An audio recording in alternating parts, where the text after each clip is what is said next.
was the first time that you felt that being Black mattered, or that it put you at a disadvantage when it came to wrestling?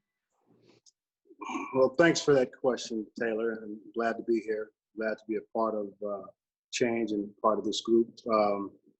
Growing up in Tulsa, Oklahoma was just a hotbed of wrestling when I first started wrestling. I was born in 1961, so I grew up in the 60s. And so by the time I started wrestling, I was 4 or 5 years old. And I started at the YMCA. And, Tulsa is kind of a place where, North Tulsa, where most of the Black families live, the north side of Tulsa. And so started at the YMCA. It was pretty much all predominantly Black kids that came and staff that came to the YMCA.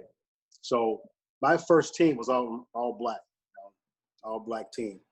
And so when he started wrestling, we would go to tournaments, and we would be the only Black team there.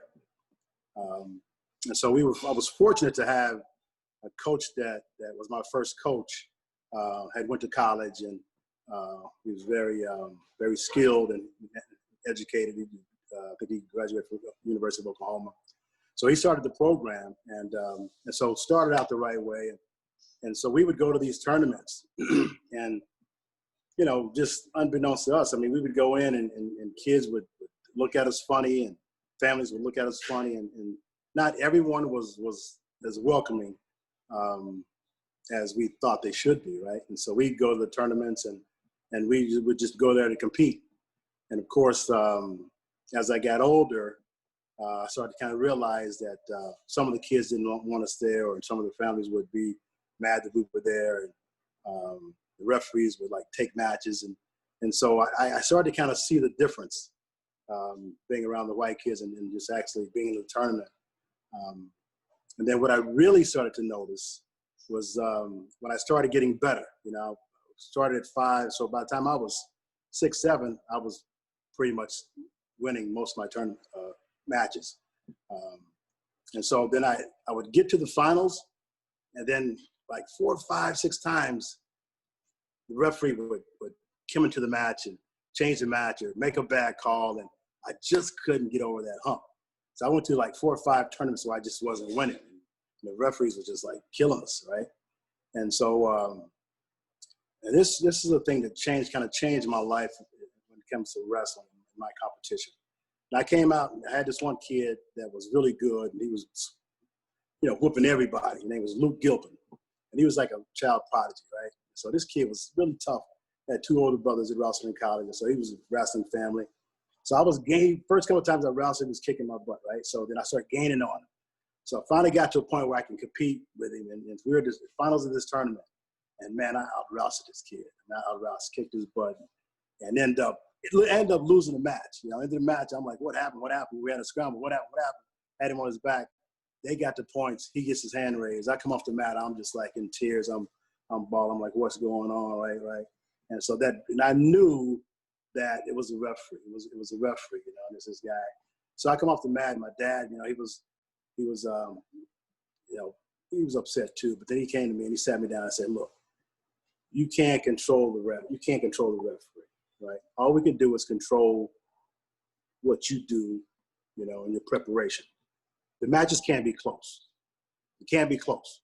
So you got to take it out of the referee's hands and just take control of it, right? So from that point on, I was probably in the 3rd grade.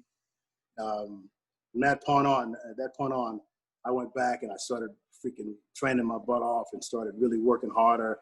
And so then I came back out, and I was so afraid that the referee's gonna take the match, that I was just man, I was just going after it to make sure I was just dominating kids. And everybody's like, what got into this kid, right? And then so, I went on a tear. I think I didn't lose a match from the 4th grade to the 12th grade, right? I lost one match in the 6th grade, Tulsa National Finals, and ended up revenging that match my senior year, going for my 4th state title. I didn't wrestle that kid again until my senior year in high school. Got him, beat him 21-2. It was before Take Falls, right?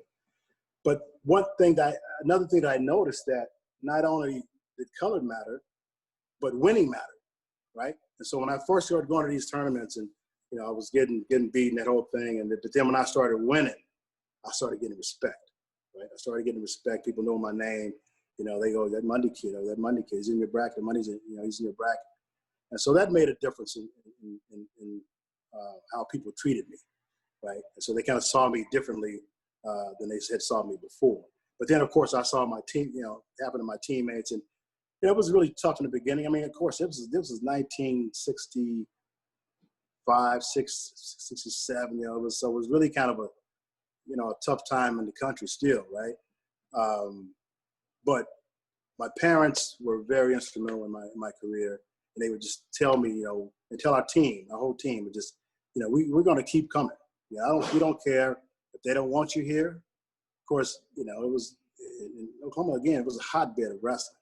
Oklahoma State was winning titles left and right, and so I think my first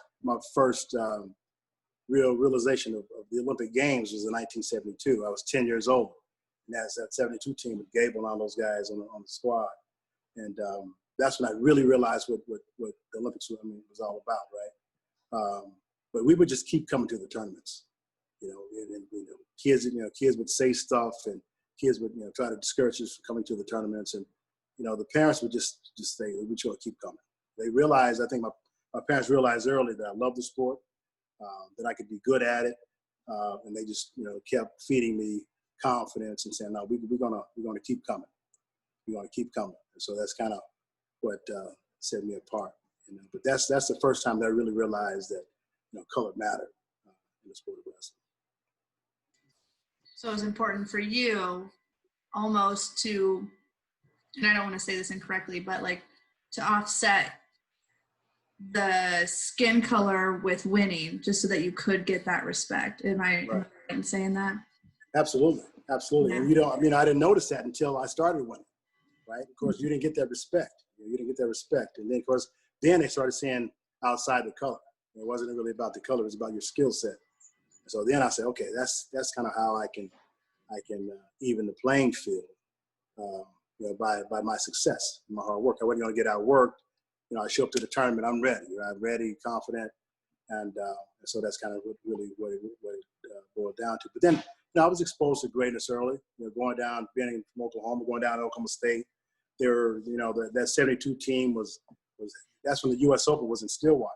That's an hour away from my home, and so we would go to the tournaments. And I saw Dan Gable. I saw first time I laid eyes on Jimmy Carr, 16-year-old kid that made the Olympic team.